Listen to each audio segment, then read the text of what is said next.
ట్రూ9 news కి స్వాగతం. Bulletin లో ముందుగా హెడ్లైన్స్.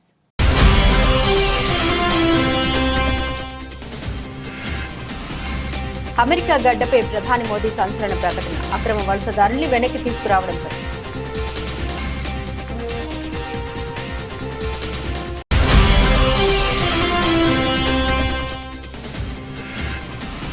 అమెరికాలో 10,000 మంది కార్మికులను తొలగించిన ట్రంప్ సర్కార్ కీలక నిర్ణయం తీసుకున్న ఎలన్ మస్క్.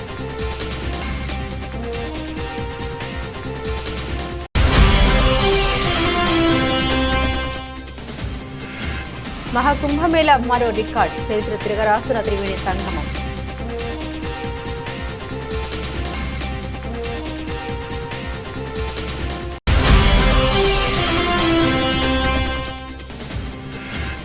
భారత స్టాక్ మార్కెట్పై బేర్ పట్టు, వరుసగా 8వ రోజు నష్టాలు ప్రామాణిక ఈక్విటీ సూచీలు.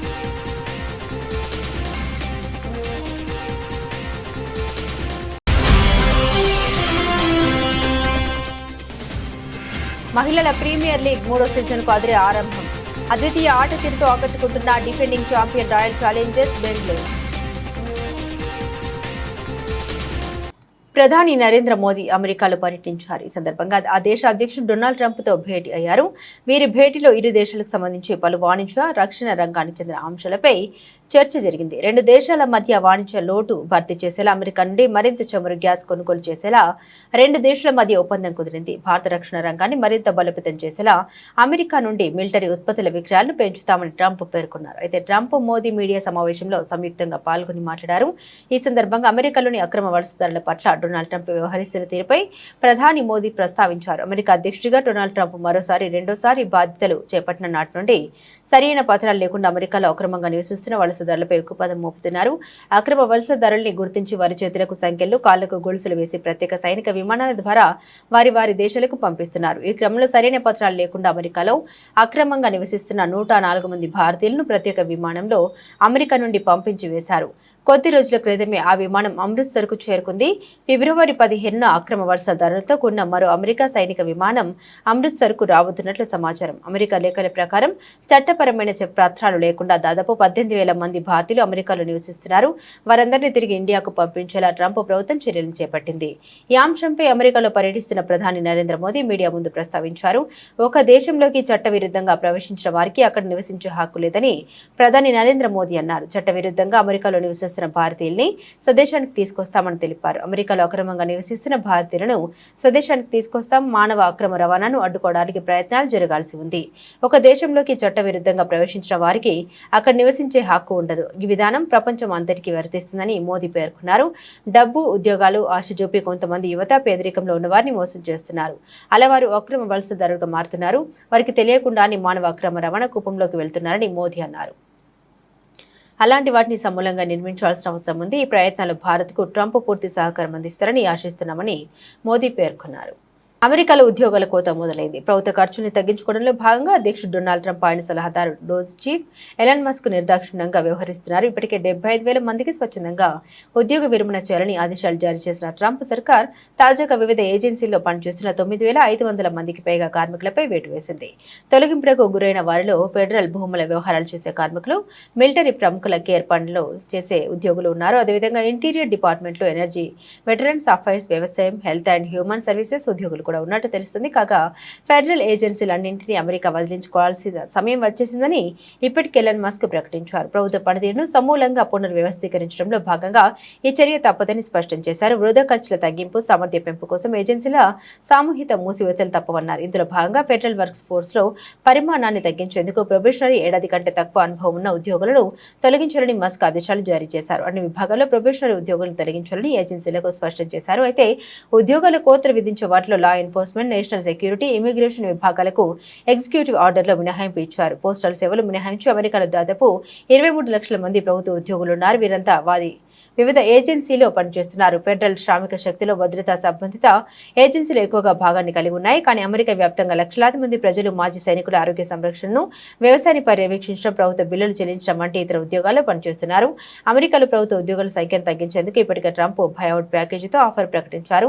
దీని కింద ఫిబ్రవరి 6లోగా ఉద్యోగాలు స్వచ్ఛందంగా వదులుకున్న వారికి 8 నెలల జీతం ఇస్తామని తెలిపారు. అయితే ఈ విషయంలో ఫెడరల్ కోర్టులో ట్రంప్కు ఎదురుదెబ్బ తగిలింది. బయౌట్ ఆఫర్ను ఫెడరల్ కోర్టు న్యాయమూర్తి నిలిపివేశారు. ప్రయాగ్రాజ్లోని గంగా యమున సరస్వతి నదుల సంగమ స్థానంలో శుక్రవారం అంటే ఫిబ్రవరి 14వ తేదీన ఒక్కరోజే 92 లక్షల మందికి పైగా భక్తులు పుణ్య స్నానాలు చేశారని పేర్కొంది. భారత్, చైనాలు మినహా మిగతా దేశాల జనాభా కంటే ఈ సంఖ్య ఎక్కువ. America, Russia, Indonesia, Brazil, Pakistan, Bangladesh లాంటి దేశాల జనాభా కూడా 50 కోట్ల కంటే తక్కువే అని ఉత్తరప్రదేశ్ సర్కార్ తెలిపింది. ఫిబ్రవరి 26 వరకు మహాకుంభమేళ కొనసాగనుంది. ఇప్పటి వరకు మరిన్ని కోట్ల మంది భక్తులు పుణ్యస్నానాలు ఆచరించనున్నారు. ఇందుకోసం ఉత్తరప్రదేశ్ ప్రభుత్వం అన్ని రకాల ఏర్పాట్లు చేసింది. జనవరి 29వ తేదీన త్రివేణి సంగమంలో తొక్కిసలాట ఘటన జరగగా పలువురు భక్తులు చనిపోయారు. ఆయన పుణ్యస్నానాల కోసం తరలివచ్చే భక్తుల సంఖ్య ఏమాత్రం తగ్గలేదు. కాగా కుంభమేళ ఏర్పాట్లకి 1500 కోట్ల పెట్టుబడి పెడితే 3 లక్షల కోట్ల రాబడి వచ్చిందని సీఎం యోగి ఆదిత్యనాథ్ స్వయంగా ప్రకటించారు. కుంభమేళాకు వస్తున్న భక్తుల సంఖ్యతో ఈ కార్యక్రమం గ్రాండ్ సక్సెస్ అయిందన్నారు. మహారాష్ట్ర ముఖ్యమంత్రి దేవేంద్ర ఫడ్నవీస్ తన సతీమణి అమృత ఫడ్నవీస్ కుమార్తె దివిజలతో కలిసి ప్రయాగ్రాజ్లోని త్రివేణి సంగమంలో పుణ్య స్నానాలు చేశారు. మహాకుంభమేళలో భక్తుల కోసం అద్భుతమైన ఏర్పాట్లు చేశారని దేవేంద్ర ఫడ్నవీస్ తెలిపారు. ఇందుకు గాను ఉత్తరప్రదేశ్ ముఖ్యమంత్రి యోగి ఆదిత్యనాథ్ కు ఆయన అభినందనలు తెలిపారు. మహాకుంభమేళకు వస్తున్న ప్రతి భక్తుడు సంతోషంగా ఉన్నాడు. భారీ సంఖ్యలో భక్తుల రాకతో ఈసారి మేళ సరికొత్త రికార్డు సృష్టించిందని దేవేంద్ర ఫడ్నవీస్ తెలిపారు. మహాకుంభమేళలో ఇంత చక్కటి ఏర్పాటు చేసినందుకు మేం సీఎం యోగికి ధన్యవాదాలు తెలిపారు. తదుపరి కుంభమేళ మహారాష్ట్రలోని నాసిక్ లో జరుగుతుంది. దాన్ని కూడా ఇదే విధంగా విజయవంతం చేయడంపై మేం ఫోకస్ పెడతామన్నారు దేవేంద్ర ఫడ్నవీస్ సతీమణి అమృత ఫడ్నవీస్.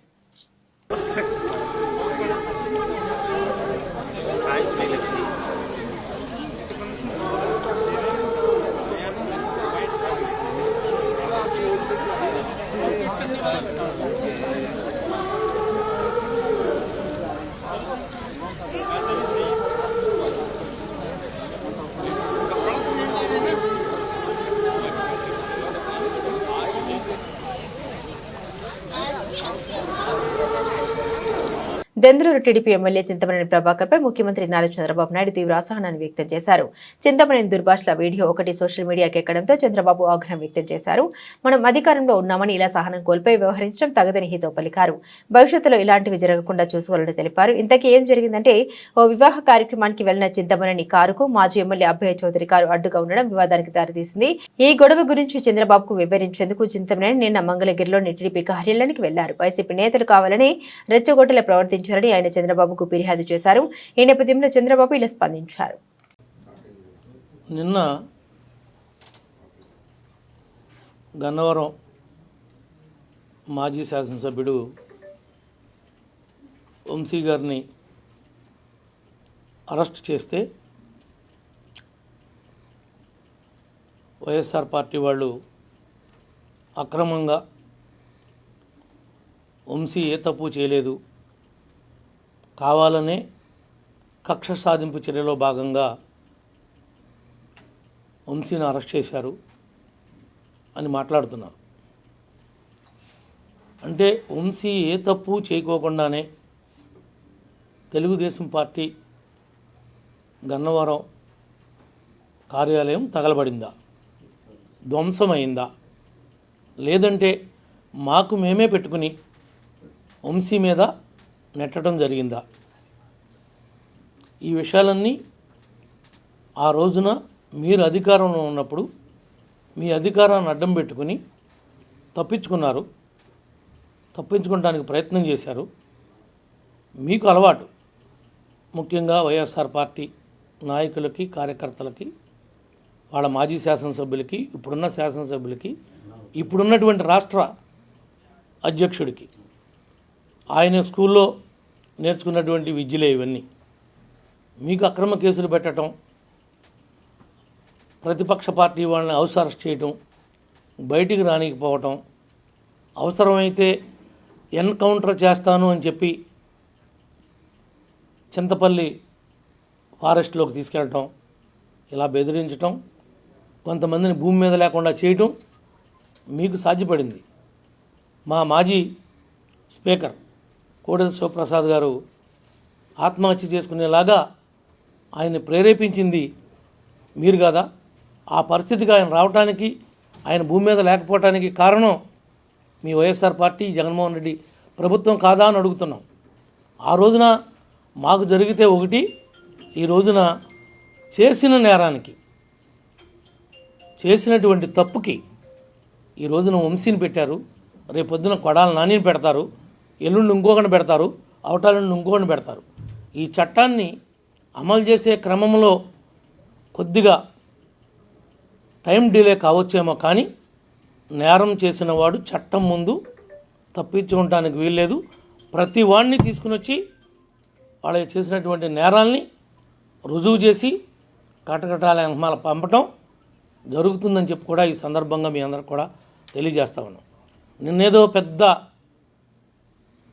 పోటుగాళ్ళలాగా అంబటి రాంబాబు, మీకు తెలుసు కదా రాంబాబు అంటే అంబటి, రాత్రిపూటేమో ఆయన కామబాబు, పగలపూటేమో రాంబాబు. ఈయన చెప్తున్నాడు నీతి కౌరులు మహాత్మా గాంధీ దగ్గర నేర్చుకుని వచ్చినట్లుగా. డీజీపీ గారు ఆఫీస్కి వెళ్ళాడట, ఈ పుడింగ్ వస్తున్నాడని డీజీపీ గారు అక్కడ ఇంటర్వ్యూ ఇవ్వలేదట. ఈయనకు ఒక శాసనసభ్యుడు కూడా కాదు, నువ్వు మాజీ మంత్రి అయితే అయ్యి ఉండొచ్చేమో. కనీసం నీకు పోలవరంలో నీకు మంత్రి ఇచ్చి ఇంకా దిగదారు చేశాడు పోలవరం ప్రాజెక్ట్ని జగన్. దేనివల్ల నీకు క్యూసిక్కి దీనికి తేడా తెలియనటువంటి, టీఎంసీకి తేడా తెలియనటువంటి మనిషివి. క్యూసిక్స్ అంటే ఏంటో, టీఎంసీస్ అంటే ఏంటో కనీసం ఆ వ్యత్యాసం కూడా తెలుసుకోకుండా ఆ శాఖ మంత్రిగా ఉండి పోలవరాన్ని పడుకోబెట్టి గైడ్ బండి పోయి అనేక విధాలుగా దాన్ని సర్వనాశనం చేసింది జగన్మోహన్ రెడ్డి ప్రభుత్వం. ఇంకా రాంబాబు గురించి చెప్పాలంటే మాటలతో చెప్పేది కాదు. ఇవాళ కోడెల గారు లేకపోవడానికి కూడా కారణం రాంబాబు పెట్టినటువంటి ఆ రోజున ఆ యొక్క హెరాస్మెంట్ వల్లే అన్ని కేసులు పడి ఇంత బతికి నేను ఇంకా భూమి మీద ఉండాలా అని ఆయనగానే ఆత్మహత్య చేసుకునే విధంగా ప్రేరేపించారు. ఆ రోజునే ఈ రోజున కంప్లైంట్ ఇచ్చి అయినా సరే నీ మీద 306 కట్టాలి. ఆ యొక్క చనిపోవడానికి ఆయన కారణం పరోక్షంగా నువ్వు నీ జగన్మోహన్ రెడ్డి కాబట్టి మీ ఇద్దరి మీద 306 కట్టాలని చెప్పి నేను డిమాండ్ చేస్తా ఉన్నా ఈ ప్రభుత్వాన్ని. నిజంగా మీరిద్దరూ ఆ సెక్షన్ కింద నేరస్తులుగా మిగులుతారని చెప్పి కూడా ఈ సందర్భంగా నేను గుర్తు చేస్తున్నా. ఇవాళ ఏదో ఈయన వచ్చాడంట, డీజీపీ గారికట తెలియాలట మా మాజీ మంత్రులు, అప్పుడున్నటువంటి శాసనసభ్యులు స్వయంగా డీజీపీ గారిని కలవటానికి వెళ్తేనే మీ ప్రభుత్వంలో అపాయింట్మెంట్ ఇవ్వకోకుండా గేట్లలోంచి రాకోకుండా వెనక్కి తిప్పి పంపిన సంఘటనలు అనేకం. నీ డీజీపీ ఆఫీస్ పక్కన ఉన్నటువంటి మా రాష్ట్ర కేంద్ర పార్టీ ఆఫీస్ ఉంటే దాన్ని ధ్వంసం చేస్తుంటే రక్తం గారి మా దాంట్లో ఉన్నటువంటి మా ఉద్యోగస్తులు నాయకులు పరుగులు పెడుతుంటే అల్లాడిపోతుంటే ఆ రోజున డీజీపీ ఏమయ్యాడు, ఆ రోజున ముఖ్యమంత్రి ఏమయ్యాడు?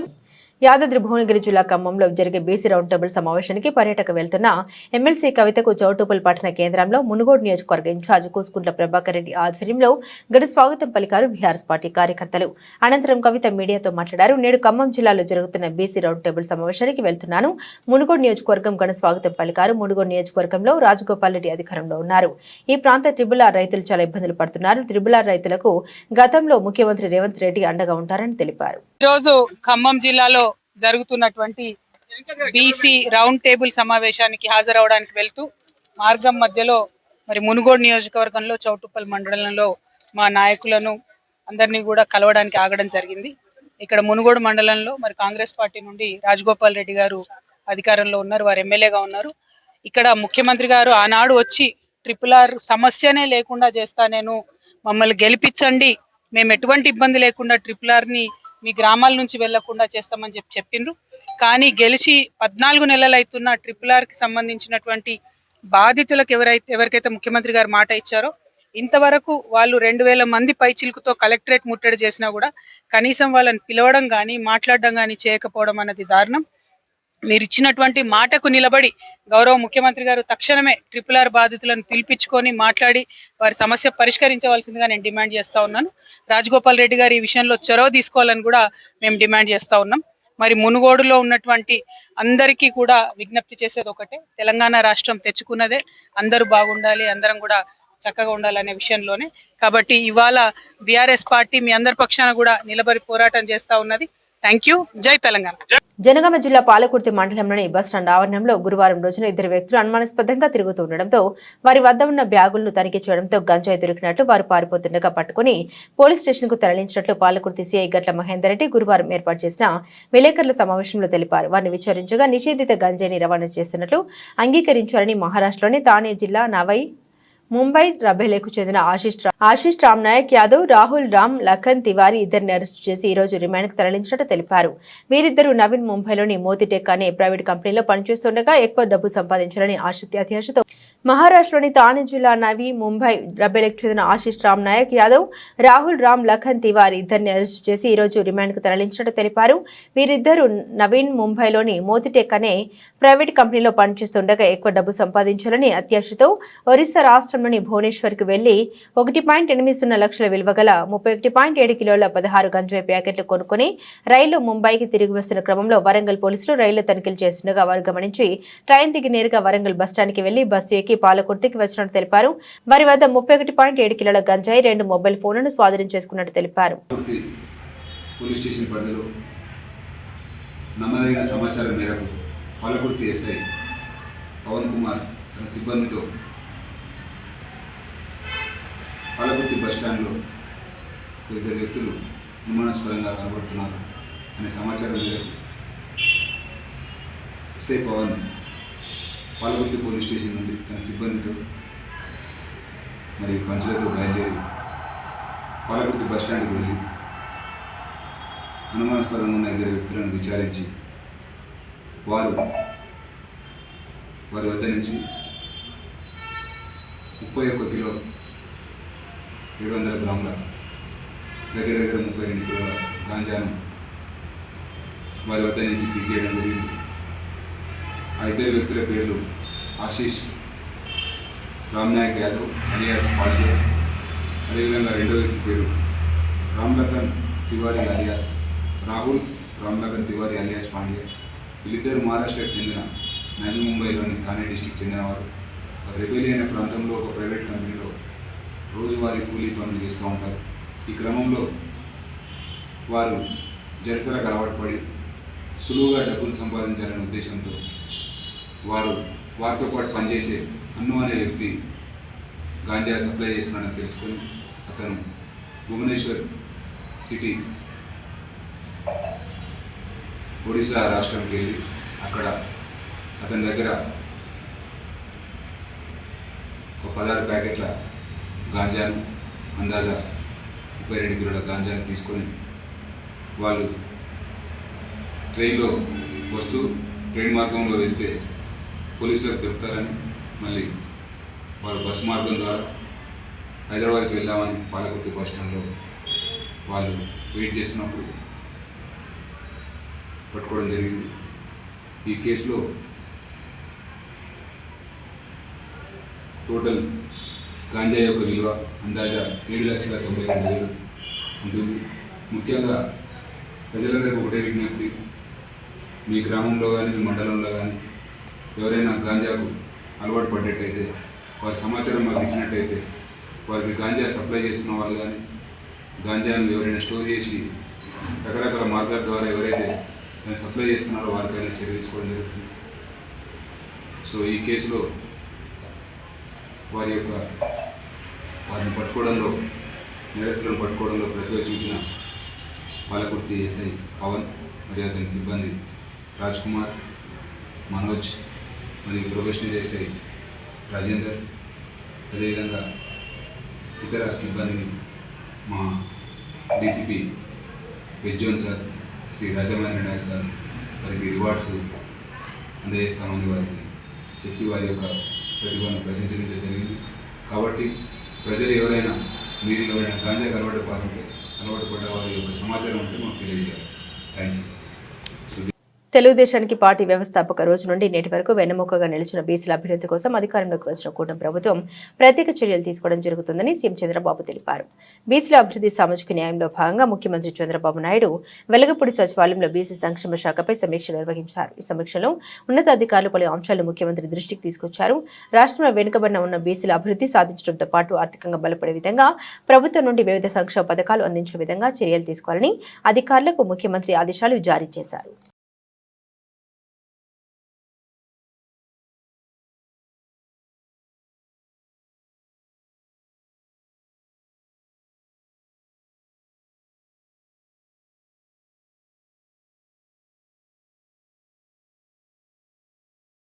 భద్రాద్రి కొత్తగూడెం జిల్లా భద్రాచలం శివారు ప్రాంతంలో పట్టణానికి ఆనుకుని ఉన్న ఆంధ్రాలో కలిసిన చాలా ఎకరాల ప్రభుత్వ భూములు గత కొంతకాలంగా ఆక్రమణకు గురయ్యాయి. చుట్టుపక్కల ప్రాంతాల్లోని గిరిజనులంతా ఆ భూముల్ని ఆక్రమించి గుడిసెలు నిర్మించుకున్నారు. ప్రభుత్వ అధికారులు చాలా కాలం నుండి భూములను ఖాళీ చేయాలని చెబుతున్నప్పటికీ వినకపోవడంతో ఈ రోజు అల్లూరు జిల్లా ఏటపాక మండల అధికారులు గుడిసెలు తొలగిస్తున్నారు. ప్రభుత్వ భూముల్ని ఆక్రమించి గుడిసెలు వేయడం ద్వారా గిరిజనులకు ఇతరులకు అనేక వివాదాలు జరుగుతున్నాయని ప్రజలెవరూ ప్రభుత్వ భూముల్ని ఆక్రమించవద్దని అధికారులు తెలుపుతున్నారు. గతంలో కూడా అక్కడ గిరిజనులు ప్రభుత్వ భూముల్ని ఆక్రమించి గుడిసెలు వేసుకున్న నేపథ్యంలో ఆ మండల అధికారులు గుడిసెలను తొలగించి ప్రభుత్వ భూముల్ని స్వాధీనం చేసుకున్నారు. అయినప్పటికీ మళ్లీ గిరిజనులు అదేవిధంగా ప్రభుత్వ భూములు గుడిసెలు వేయడంతో అధికారులు ప్రొక్లైన్ల సహాయంతో గుడిసెల్ని తొలగించారు.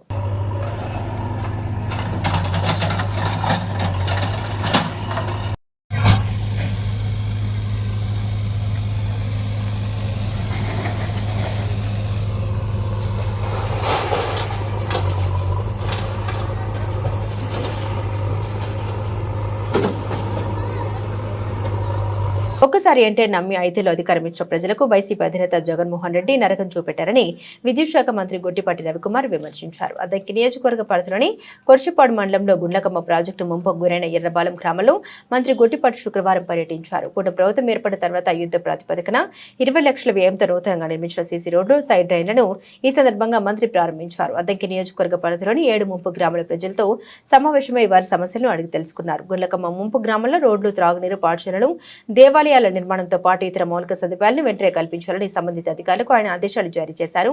ముంపు గ్రామాల నిర్వాసితులకు ఎప్పుడు ఏ అవసరం వచ్చినా తాను అండగా ఉంటామని మంత్రి గొట్టిపాటి హామీ ఇచ్చారు. ముఖ్యమంత్రి చంద్రబాబు నాయుడు నేతృత్వంలోని కూటమి ప్రభుత్వం ముంపు గ్రామాలను ఆదుకుంటుందని హామీ ఇచ్చారు. పట్టభద్రుల నిరుద్యోగులు, యువత భవిష్యత్తుకు పునాదిని అవుతానని కరీంనగర్, నిజామాబాద్, ఆదిలాబాద్, మెదక్ పట్టభద్రుల బహుజన సమాజ్ పార్టీ ఎమ్మెల్సీ అభ్యర్థి డాక్టర్ పులి ప్రసన్న హరికృష్ణ అన్నారు. కరీంనగర్ ప్రెస్ భవన్లో ఏర్పాటు చేసిన మీడియా సమావేశంలో మాట్లాడారు. ఈ ఎన్నికల్లో వారు వాన్సెట్ కావాలని, అది ప్రసన్న హరికృష్ణ గెలుపుగా ఉండాలన్నారు. 25 ఏళ్లుగా విద్యార్థుల జీవితాలతో ఆడుకుని వారి తల్లిదండ్రులు ఫీజుల పేరుతో నిలువు దోపిడీ చేశారు. ఇప్పుడు కొత్త వెలుగు తీసుకొస్తామని మభ్యపెడుతూ పబ్బం గడుపుకోవాలని చూస్తున్నారన్నారు. బహుజన సమాజ్ పార్టీ రాష్ట్ర అధ్యక్షుడు మందా ప్రభాకర్, కరీంనగర్ జిల్లా అధ్యక్షుడు నల్లాల శ్రీనివాస్ తదితరులు పాల్గొన్నారు. ఇదే ప్రాసెస్ ఏదైతే ఉందో ఒక గ్రాడ్యుయేట్ ఎమ్మెల్సీ కొనసాగించాలి. ఏవైతే సమాజం లోపల పట్టభద్రులకు సంబంధించినటువంటి సమస్యలు ఉన్నాయో వీటిని ఒక నిర్మాణాత్మకమైనటువంటి రీతి లోపల ప్రభుత్వానికి తీసుకెళ్లాలి. ప్రభుత్వానికి సమస్యలను తీసుకెళ్లడమే కాదు, ఆ సమస్యకు సంబంధించినటువంటి డిఫరెంట్ డైమెన్షన్స్ లోపల సొల్యూషన్స్ కూడా ఇవ్వాలి, అడ్వైజెస్ ఇవ్వాలి, అదేవిధంగా సజెషన్స్ కూడా గ్రాడ్యుయేట్ ఎమ్మెల్సీ ఇవ్వాలి అనేటువంటి లక్ష్యంతో నేను పనిచేస్తున్నాను. వాస్తవానికి డాక్టర్ బిఆర్ అంబేద్కర్ గారి భారత రాజ్యాంగం లోపల పేర్కొన్నటువంటి ఆర్టికల్ 169 కూడా శాసన మండలి ఏర్పాటు కోణం లోపల ఇదే చెప్తుంది. అంటే విభిన్న రంగాలకు సంబంధించినటువంటి ఎవరైతే నిష్ణాతులు ఉన్నారో, అంటే టీచర్ రంగానికి సంబంధించినటువంటి టీచర్ సమస్యల పట్ల టీచర్ ఎమ్మెల్సీ, పట్టభద్రుల సమస్యలను ప్రభుత్వానికి రిప్రజెంట్ చేయడం కోసం ఈ పట్టభద్రుల ఎమ్మెల్సీ, అదేవిధంగా లోకల్ బాడీస్ యొక్క సమస్యలను రిప్రజెంట్ చేయడం కోసం లోకల్ బాడీ ఎమ్మెల్సీ, ఇట్లా రకరకాల ఎమ్మెల్సీ పదవులు మనకు శాసన మండలి వ్యవస్థ లోపల ఆర్టికల్ 169 ప్రకారం భారత రాజ్యాంగం లోపల పొందుపరచడం జరిగింది. మరొక విద్యా వ్యవస్థకు సంబంధించినటువంటి వ్యక్తిగా, పట్టభద్రుల యొక్క సమస్యలు తెలిసిన వ్యక్తిగా, ఆ సమస్యల లోపల నేను మనస్ఫూర్తిగా భాగం అయినటువంటి వ్యక్తిగా, ఆ అనుభవం ఉన్నటువంటి వ్యక్తిగా ఈరోజు నా యొక్క నామినేషన్ దాఖలు చేయడం జరిగింది. సో నేనందరికీ కూడా, ఈ 4 ఉమ్మడి జిల్లాల పట్టభద్రులందరికీ కూడా ఒకే మాట చెప్తున్నాను, మీ అందరినీ కూడా రిక్వెస్ట్ చేస్తున్నా, మీరు దయచేసి ప్రసన్న హరికృష్ణ ఈ పదవికి ఏబులా కాదా. వైసీపీ హయాంలో పిల్ల సైకో వంశీ బూతులు చేసిన సభ్య సమాజం తలెదించుకునేలా ఉన్నాయి. వంశీ అరెస్టుతో ఇంతకాలానికి తగిన శిక్ష పడిందని ప్రజలంతా అభిప్రాయపడ్డారు. ఎక్స్లో పెద్ద సైకో ఈ పిల్ల సైకోకు మద్దతుగా పోస్ట్ పెట్టాడు. ఇప్పటికే వంశీ ఆగడాలు భరించలేక ప్రజలే తగిన బుద్ధి చెప్పి ఓడించారు. వంశీ కొడాలి నాని బూతుల వల్ల కూడా నష్టం జరిగిందని వైసీపీ నేతలు చెబుతున్నారు. ఆ రోజు వారందరితో బండబూతులు తిట్టించిన జగన్ ఇప్పుడు నీతి సూత్రాలు చెబుతాడని టీడీపీ నేత బుద్ధ వెంకన్న మండిపడ్డారు. అందరికీ నమస్కారం. రాష్ట్రంలో జరుగుతున్న పరిస్థితులు అందరికి తెలుసు. ఏదైతే పిల్ల సైకో ఒక దళితుడని కూడా చూడకుండా అతన్ని బెదిరించి కిడ్నాప్ చేసి కోర్టులో ఉన్నటువంటి కేసుని బలవంతంగా తీసిన కేసులో పిల్ల సైకో వచ్చి అరెస్ట్ అవ్వడం, ప్రజలు ఒక సైకో బయట తిరిగితే ప్రజలకి ప్రమాదకరం, పోలీసులు అరెస్ట్ చేశారనే ప్రజలందరూ కూడా ఆనందోత్సాహాలతో ఉన్న టైంలో పెద్ద సైకోమైనటువంటి జగన్మోహన్ రెడ్డి నిన్న ఎక్స్లో మాట్లాడుతున్నాడు. అసలు జగన్మోహన్ రెడ్డి నిన్న ఎక్స్లో మాట్లాడినటువంటి తీర్పు అయితే జగన్మోహన్ రెడ్డి గురించి పరాకాష్ఠకు తెలియదు అనుకుంటున్నాను. ఎందుకంటే జగన్మోహన్ రెడ్డి వంశీ అనే వ్యక్తి గత కొన్ని రోజులుగా బంగారం ధర నేల విడిచి ఆకాశం దిశగా పయనిస్తుంది. దేశీయ మార్కెట్లో నిన్న తొలిసారి 10 గ్రాముల బంగారం ధర 89,000 మార్కును దాటేసింది. నిన్న ఒక రోజే 1300 పెరగడంతో 10 గ్రాముల 24 క్యారెట్ల బంగారం 89,400కు చేరుకుంది. ఈ నెల ప్రారంభంలో 85,000 మార్కును తాకిన అబ్బసిడి ధర 15 రోజుల్లోనే 90,000కు చేరుకోవడం గమనార్హం. హోల్సేల్, రీటైల్, నగర వ్యాపారాల నుండి డిమాండ్ పెరగడమే ధరల పెరుగుదలకు కారణమని బులియన్ వర్గాలు చెబుతున్నాయి. ఇక హైదరాబాద్ మార్కెట్లో 24 క్యారెట్ల 10 గ్రాముల బంగారం ధర 87,160గా ఉంది. 22 క్యారెట్ల పసిడి 79,900కు చేరుకుంది. ఇక వెండి ధర కూడా నిన్న కిలోకు 2,000 పెరగడంతో 4 నెలల గరిష్టాన్ని తాకుతూ ₹1,00,000కు చేరుకుంది. భారీ స్టాక్ మార్కెట్పై బేర్పాటు బిగించింది. ట్రంప్ సుంకాల పోటు తరలిపోతున్న విదేశీ సంస్థాగత పెట్టుబడులతో పాటు నిరాశజనకంగా త్రైమాసిక ఆర్థిక ఫలితాల కారణంగా ప్రామాణిక ఈక్విటీ సూచీలు వరుసగా 8వ రోజు నష్టాలు పయనించాయి. శుక్రవారం సెన్సెక్స్ 76,000, నిఫ్టీ 23,000 స్థాయిలను కోల్పోయాయి. సెన్సెక్స్ 199.76 పాయింట్లు క్షీణించి 75,939.21 వద్దకు జారుకుంది. నిఫ్టీ 102.15 పాయింట్ల నష్టంతో 22,929.25 వద్ద ముగిసింది. చిన్న మధ్య స్థాయి కంపెనీల ప్రాతినిధ్య సూచీలైన బీఎస్ఈ స్మాల్ క్యాప్ ఏకంగా 3.24%, మిడ్ క్యాప్ 2.59% నష్టపోయాయి. కాగా గడిచిన 8 ట్రేడింగ్ సెషన్లలో 2,644.6 పాయింట్లు, నిఫ్టీ 810 పాయింట్లు 3.41% పతనమయ్యాయి. 8 రోజుల్లో 25.31 లక్షల కోట్ల మార్కెట్ సంపద హరించుకుపోయింది. దాంతో బీఎస్ఈ నమోదిత కంపెనీల మొత్తం మార్కెట్ క్యాపిటలైజేషన్ 400.19 లక్షల కోట్లు డాలర్లు పడిపోయింది. మహిళా ప్రీమియర్ లీగ్ 3వ సీజన్కు అదిరే ఆరంభం. కీలక ఆటగాళ్లు గాయాలతో జట్టుకు దూరమైన defending champion Royal Challengers Bengaluru అద్వితీయ ఆట తీరుతో ఆకట్టుకుంది. గుజరాత్ జెయింట్స్ పై 202 పరుగుల రికార్డు చేతను సైతం మరో 9 బంతులు ఉండగానే ముగించింది. చివరిలో రిచా ఘోష్ 27 బంతుల్లో 7 ఫోర్లు 4 సిక్సర్లతో 64 నాట్అవుట్ బౌలర్లను చెడుగుడు ఆడేసుకుంది. శుక్రవారం జరిగిన ఈ మ్యాచ్లో ముందుగా బ్యాటింగ్కు దిగిన గుజరాత్ 20 ఓవర్లలో 5 వికెట్లకు 201 పరుగులు చేసింది. గార్డనర్ 37 బంతుల్లో 3 ఫోర్లు 8 సిక్సర్లతో 79 నాట్అవుట్, బెద్మోని 42 బంతుల్లో 8 ఫోర్లతో 56 అర్ధ సెంచరీలు సాధించారు. పేసర్ రేణుకా సింగ్కు 2 వికెట్లు దక్కాయి. చేతుల్లో బెంగళూరు 18.3 ఓవర్లో 4 వికెట్లకు 202 పరుగులు చేసి గెలిచింది. ఎలిస్ పెర్వి 34 బంతుల్లో 6 ఫోర్లు 2 సిక్సర్లతో 57 కనుక ఆహుజా 13 బంతుల్లో 4 ఫోర్లతో 30 నాట్అవుట్ కీలక ఇన్నింగ్స్ ఆడారు. గవర్నర్కు 2 వికెట్లు దక్కాయి. ప్లేయర్ ఆఫ్ ది మ్యాచ్ గా రిచా ఘోష్ నిలిచింది. బులెటిన్ ముగించే ముందు హెడ్లైన్స్ మరోసారి.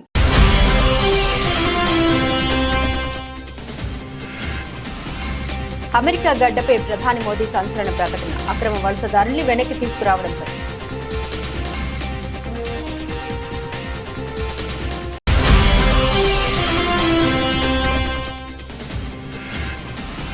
అమెరికాలో 10,000 మంది కార్మికులను తొలగించిన ట్రంప్ సర్కార్ కీలక నిర్ణయం తీసుకున్న ఎలన్ మస్క్.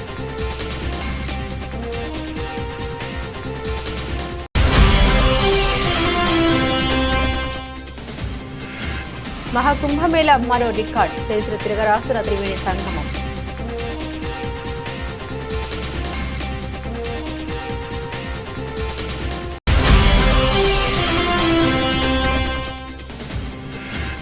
భారత స్టాక్ మార్కెట్పై బేర్పాటు, వరుసగా 8వ రోజు నష్టాలు ప్రామాణిక ఈక్విటీ సూచీలు.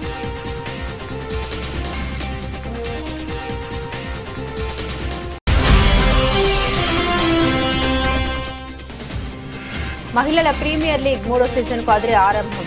అద్వితీయ ఆట తీరుతో ఆకట్టుకుంటున్న defending champion Royal Challengers Bengaluru.